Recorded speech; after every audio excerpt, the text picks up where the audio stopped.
డబ్బు, అనారోగ్యం, ఉద్యోగం, వ్యాపారం, అప్పులతో బాధపడుతున్నారా? మీకోసమే లాంచ్ యువర్ ఫ్యూచర్ ప్రోగ్రామ్. నమస్తే రమగారు. నమస్తే జయ. రమగారు, రామాయణంలో ప్రతి ఘట్టం కూడా చదవవలసింది, నేర్చుకోవాల్సింది, వినవలసింది, ఆచరించాల్సింది. అలాంటి ఘట్టాల్లో ముఖ్యమైనది ప్రత్యేకమైన ఘట్టం ఏదన్నా ఉంటే ఒకటి చెప్పుకుందామండి. చాలా ప్రత్యేకతలున్నాయి జయ రామాయణానికి. ఉమా సంహిత అనే ఒక పుస్తకం ఉంది. ఉమా సంహితలో ఈ సంహితలో ఏం చెప్పబడ్డాయంటే రామాయణం నుంచి కొన్ని ఘట్టాలు కొన్ని సమస్యలకి సమాధానాలుగా చెప్పబడ్డాయి. సకలార్థ సిద్ధి రామాయణం లేదా సర్వార్థ సిద్ధి రామాయణం పేరుతోటి ఒక పుస్తకం ప్రింట్ చేశారు. నాకు తెలిసి మొదటిసారి ప్రింట్ అయినప్పుడు సకలార్థ సిద్ధి రామాయణం 71, 72 ఆ ప్రాంతాల్లో ప్రింట్ చేయబడింది మొదటిది. ఆ పురాతన పుస్తకం ఉంది మా దగ్గర, ఇటు ముట్టుకుంటే చిరిపోయేలాగుంది కానీ ఉన్నది. తర్వాత కూడా అవి ప్రింట్ అవుతూ వచ్చాయి. పురాతన ప్రింట్లో ఇంకో కొంచెం విశేషంగా చాలా రామాయణం ఎంత గొప్పదో అవంతా బాగా రాశారు. తర్వాత పుస్తకాలు కొంచెం తగ్గించారు, ప్రింట్ ఖర్చు తగ్గించి చిన్న పుస్తకం వేశారు. దాంట్లో ప్రత్యేకంగా కొన్ని ఘట్టాలు కొన్నిటికి మన కుమారులకి, పిల్లలకి మంచి బుద్ధి కలగాలనుకో శ్రీరామ గుణవర్ణనం చదువుకోండి. మీకు ఏదో సమస్యలు వస్తాయి, పరశురామ పరాజయం చదువుకోండి. సంతానం కావాలి, పుత్రకామేష్టి చదువుకోండి. ఇట్లా చెప్పబడ్డాయి అన్నమాట. ఇవన్నీ ఎక్కడి నుంచి తీసుకున్నారు? వాల్మీకి రామాయణంలోని రకరకాల అయోధ్యకాండలో కొన్ని ఇవి అని అట్లా చెప్పారు. కొన్ని సర్గలు అయోధ్యకాండలో మొదటి 2 సర్గలు చదివితే పిల్లలకి సద్బుద్ధి కలుగుతుంది. రామ గుణవర్ణనమే. సీతా కళ్యాణ ఘట్టం, పట్టాభిషేక సర్గ, తర్వాత సుందరకాండలో కొన్ని ప్రత్యేకమైన సంగతులు. అయితే అందులో ఒక ప్రత్యేకమైన సంగతి ఏంటంటే సుందరకాండలోని త్రిజటా స్వప్నం చాలా ప్రత్యేకమైనది. ఈ త్రిజటా స్వప్నం ఎప్పుడు వస్తుంది? ఆంజనేయ స్వామి సీతాదేవిని చూసినప్పుడు ఆయన అశోకవనాన్ని వెతికాడు. మొత్తం లంకానగరం అంతా వెతికి సీతాదేవి ఎక్కడ కనపడక హనుమన్ నిర్వేదం కూడా ఒక ప్రత్యేకమైన సబ్జెక్టు. నాకు గుర్తుండి సుందరకాండలో 14వ సర్గ అట్లా అనుకుంటున్నాను. ఆయన చాలా దిగులు పడి, అయ్యో ఏమిటి నాకు కనపడలేదు, నేనేం చెప్పను వెళ్ళి, ఆమెను ఏమైనా వీళ్ళు చంపేశారా, నేను రాముడికి ఏం చెప్పను, వాళ్ళందరూ ఏమైపోతారు, ఒకళ్ళ తర్వాత ఒకళ్ళు అందరూ మరణిస్తారు, అందరూ అయిపోతారు, నేను ఇంక అక్కడికి వెళ్ళను, నేను వెళ్ళిపోయి తపస్సు చేసుకుంటా, ఇంకెక్కడికో వెళ్తా, నేను వెళ్ళకూడదు అనుకుంటాడు. దిగులు పడతాడు బాగా.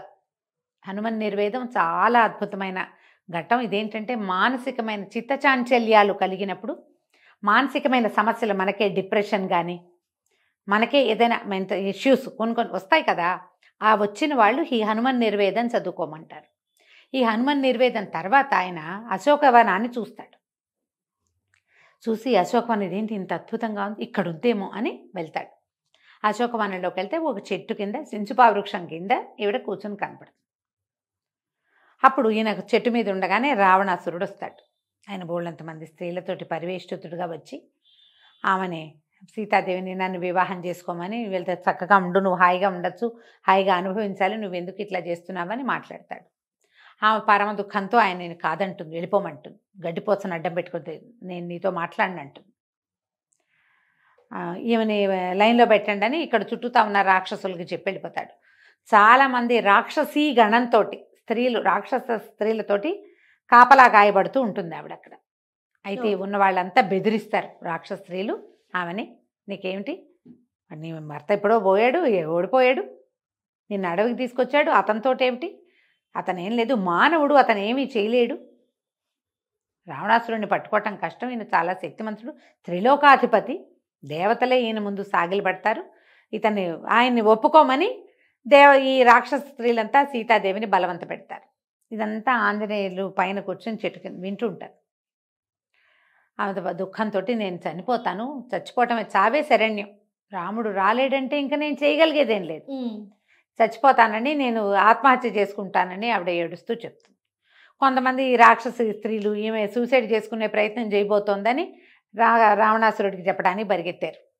కొంతమంది ఏమో ఈమెను బెదిరించారు, ఇంత పిచ్చిగా మాట్లాడుతున్నావు, అనార్యురాలివి, తెలివిగల దానివి కాదు అని కేకలేస్తుంటారు. ఈ కేకలేసే టైంకి కొంతమంది ఈ పని చేసే ఉద్రేకంలో ఉన్న వాళ్ళు మాట్లాడుతున్నారు, కొంతమంది నిద్రపోతున్నారు, వాళ్ళు డ్యూటీ లేని వాళ్ళు పడుకున్నారు, ఈ డ్యూటీలో ఉన్న వాళ్ళు ఈవిని కేకలేస్తున్నారు అనమాట. ఈ నిద్రపోతున్న రాక్షస స్త్రీలలో ఒక స్త్రీ నిద్రలేచింది. ఆమె పేరు త్రిజట. కొంచెం వృద్ధురాలుగా చూపిస్తారు. కొన్ని గాథల్లో విభీషణుడి కూతురు అని కూడా చెప్తారు. ఆమె నిద్ర లేచి, వద్దు వద్దు సీతని బెదిరించకండి, ఆమెను బెదిరించద్దు, నాకు ఇప్పుడే ఒక కల వచ్చింది, తెల్లవారుజామున వచ్చిన కళలు నిజమవుతాయి, నేను మహాద్భుత సౌందర్యవంతుడైన ఒక వ్యక్తిని చూశాను, ఈమె భర్తగా చెప్పబడుతున్నవాడిని. ఆయన ఎట్లా ఉన్నాడంటే పద్మదళాయతాక్షుడు, ఈ తామర పువ్వుల వంటి కన్నులు కలిగినవాడు. ఆయనతో ఒక నీలమేఘశ్యాముడుగా ఉన్న ఒక వ్యక్తి, బంగారపు రంగులో ఉన్న ఆయన సోదరుడు, వాళ్ళిద్దరూ ఈ లంకా నగరానికి వచ్చారు. ఆయన 4 దంతాలున్న ఏనుగునెక్కి ఉన్నాడు. ఆయన తెల్లటి పువ్వుల మాలలు ధరించి ఉన్నాడు, తెల్లటి వస్త్రాలు ధరించి ఉన్నారు అన్నదమ్ములు ఇద్దరు. సీత కూడా తెల్లటి మాలలు ధరించి, ఆవిడ మాసిపోయిన బట్టలతోటి ఉంది. ఇప్పుడు నా కల్లో తెల్లటి మాలలు ధరించి, తెల్లటి వస్త్రాలు ధరించి, సౌందర్యవతిగా వెలిగిపోతూ భర్త చెయ్యి అందుకుని ఏనుగెక్కుతోంది. ఆయన ఏనుగెక్కించుకుంటున్నాడు. వాళ్ళు బంగారపు పుష్ప విమానాన్ని ఎక్కి ఉత్తర దిశగా వెళ్తున్నారు, ప్రయాణం చేస్తున్నారు ఎక్కడికో. అతను నడుస్తుంటే ఏనుగు కాదు నడుస్తున్నట్టు. అతను చాలా అద్భుతమైన వ్యక్తిగా ఉన్నాడు. తర్వాత హంసలు కట్టిన పల్లకిని ఎక్కి వస్తున్నారు వాళ్ళు. ఆ పల్లకి ఏమిటి, ఆకాశంలో ఎగురుతోంది. హంసలతో లాగబడుతున్నటువంటి తెల్లటివి. హంసలంటేనే అసలు హంస కల్లో కనపడిందంటే శుభసూచకం. తెల్లటిది కనపడితే మరీ మంచిది. హంసలు లాగుతున్న పల్లకి నెక్కొచ్చారు వాళ్ళు. ఆ పల్లకి ఈమె కూడా ఎక్కుతోంది. ఆయన 4 దంతాలున్న ఏనుగు నెక్కాడు, ఈమె కూడా ఆ ఏనుగు నెక్కింది భర్త చేయి పట్టుకుని ముందు. ఇది శుభసూచకం. ఈ పరిస్థితిలో ఉన్న స్త్రీలను గురించి ఇలాంటి కళ వస్తే వీళ్ళు గెలుపొందబోతున్నారు. ఆమెకి తన భర్త మీద నమ్మకం ఉంది బోల్డంతా, ఆయన వచ్చి తనని రక్షిస్తాడనుకుంటోంది. వీళ్ళేమో ఇంత అద్భుతంగా ఉన్నారు, హంసలున్న పల్లకి ఎక్కారు, ఏనుగు నెక్కుతున్నారు. అన్న తమ్ముడు పక్కపక్కనే ఉన్నారు, తెల్లటి బట్టలు, శుభ్రవస్త్రాలు, అంటే పద్మమాలంకృతులుగా ఉన్నారు, తెల్లటి పువ్వుల దండలు ధరించి ఉన్నారు. అదంతా శుభసూచకమే. అయితే ఇందులో రావణాసురుడు ఎర్రటి బట్టలు ధరించి ఒళ్ళంతా నూనె పూసుకుని నూనె తాగుతున్నాడు.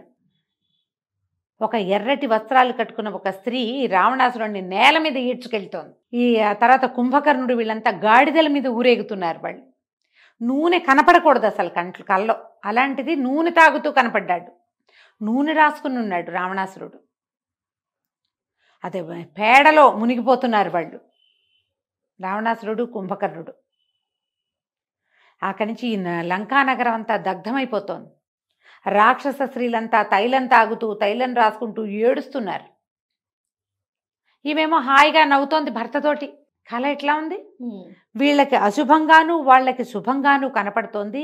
ఈ లంకానగర వినాశనం తప్పదు, ఈమెను రక్షించడానికి ఈమె భర్త తప్పకుండా వస్తాడు. ఆమె చెప్తున్నదే నిజం. పైగా ఈమె సామాన్య స్త్రీ కాదు, భర్త వనవాసానికి వెళ్తుంటే అతని వెంటపడి అడవికి వచ్చిన స్త్రీ. ఎవరొస్తారు, ఆయనకి వనవాసం ఉంది, ఆయన ఒకటే వెళ్ళి ఉండొచ్చు.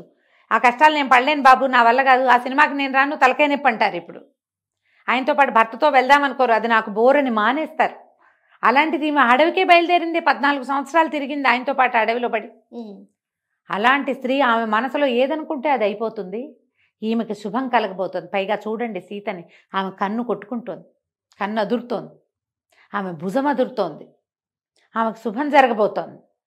మనకి చాలా కష్టాలు వస్తాయి, ఈమెను బాధించద్దు. రేపొద్దున ఈమెను బాధించిన ప్రతి వాళ్ళని రాముడు తన బాణాలతోటి నొప్పించక మానడు. అతను ఎంత యుద్ధవీరుడుగానూ ఉన్నాడు. ఆ పక్కనున్న బంగారపు రంగులో ఉన్నవాడు కూడా అట్లాగే ఉన్నాడు. అయితే ఒక మహావానరం ఒకటి ఈ లంకా నగరాన్ని తగలబెడుతోంది. అది కూడా కల కనపడింది. ఒక వానరం తగలబెడుతోంది. కోతి కూడా కల్లో కనపడకూడదు.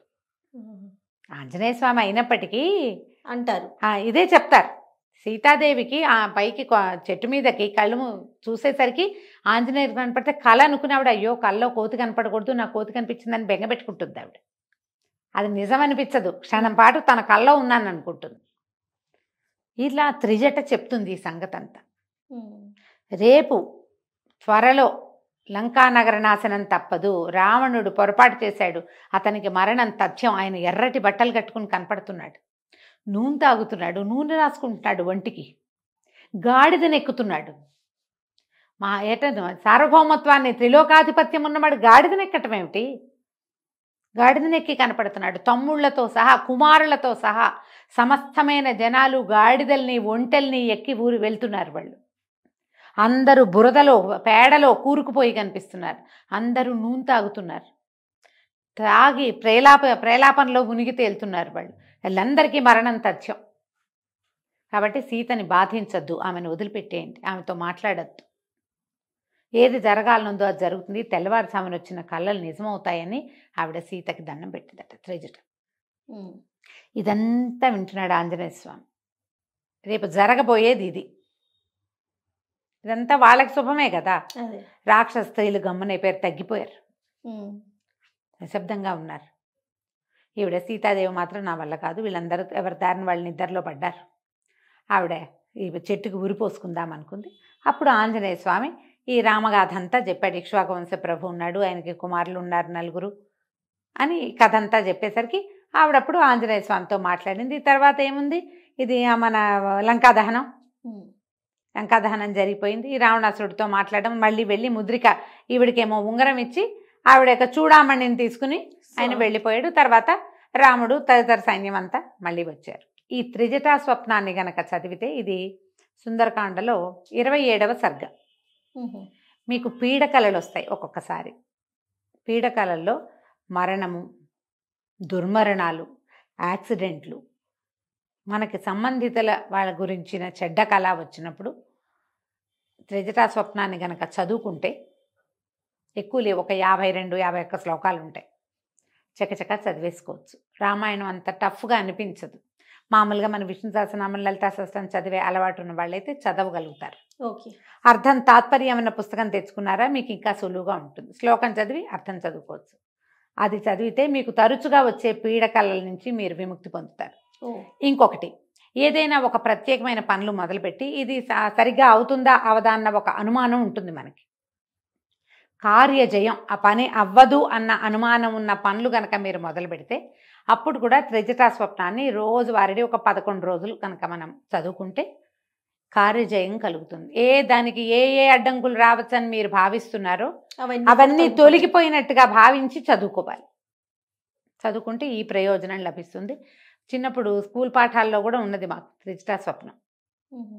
తర్వాత ఏ లెసన్ మరి ఏ క్లాసుల్లోనూ రామాయణాలు పెడుతున్నారో లేదో మనకి ఇప్పుడు అసలు తెలీదు. మనం ప్రత్యేక ఘట్టాలుగా చదువుకుంటున్నాం. సుందరకాండే చాలా ప్రత్యేకమైంది. ఆంజనేయ స్వామి సముద్ర లంఘనం ఒకటి, తర్వాత ఏమో లంకాదహనము, సీతాదేవిది హనుమన్ నిర్వేదము, ఈ తర్వాత త్రిజటా స్వప్నము, తర్వాత ఈ ఆంజనేయ స్వామికి తోకకి నిప్పంటి ఇచ్చారని తెలిసాక సీతాదేవి చదివేటువంటి 4 శ్లోకాలు అగ్నిదేవుని శాంతించమని చెప్పేవి, ఇవన్నీ ప్రత్యేకమైనవే సుందరకాండలో. మొత్తం సుందరకాండ పారాయణ చేయగలిగితే అమోఘంగా ఉంటుంది. ఇట్లా మీకు ఏమైనా పీడకలలు వస్తున్నాయి తరచుగా, బ్యాడ్ డ్రీమ్స్, సమాధానం లేదు వాటికి, అప్పుడు త్రిజటా స్వప్నం చదువుకోవచ్చు. తప్పకుండా. నమస్తే. నమస్తే.